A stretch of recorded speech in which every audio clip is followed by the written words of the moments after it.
ఆయన డార్లింగ్ గారి గురించి మనకు తెలియదేమని చెప్పండి. సో దీనికి ఇవ్వకపోయి ఉండొచ్చు కానీ ఆయన ఎలాంటి మనిషి అని అందరికీ తెలుసు. అయిపోయింది కదా భయ్య, మళ్ళీ మీరెందుకు ఇంత క్లారిఫికేషన్ ఇస్తున్నారు అంటే కనుక ఏదైనా మన సబ్స్క్రైబర్స్కి కరెక్ట్గా చెప్పాలి అని మాత్రమే చెప్తున్నాను అనమాట. ఏంటి అంటే కనుక మన రెబల్ స్టార్ ప్రభాస్ గారు అయోధ్య రామ మందిర్ కోసం ఫుడ్ ఎక్స్పెన్సెస్ కోసం 50 crores అయితే ఇచ్చారు అని చెప్పి ఒక న్యూస్ అయితే బయటకు వచ్చింది. నేను కూడా ఒక న్యూస్ ఆర్టికల్లోనే చూసి చెప్పాను అనమాట క్లారిటీగా.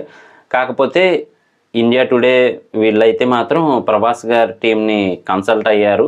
అయిన తర్వాత ఏంటి అని కనుక్కుంటే కనుక క్లారిటీగా వాళ్ళు చెప్పారంట అలాంటిది ఏమీ లేదు అని చెప్పి.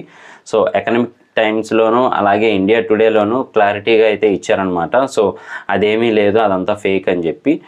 సో మన సబ్స్క్రైబర్స్కి కూడా తెలియాలి అని చెప్పి మళ్ళీ క్లారిఫికేషన్ కోసం అయితే మళ్ళీ చెప్తున్నాను అనమాట. అలాంటిది ఏమీ లేదు.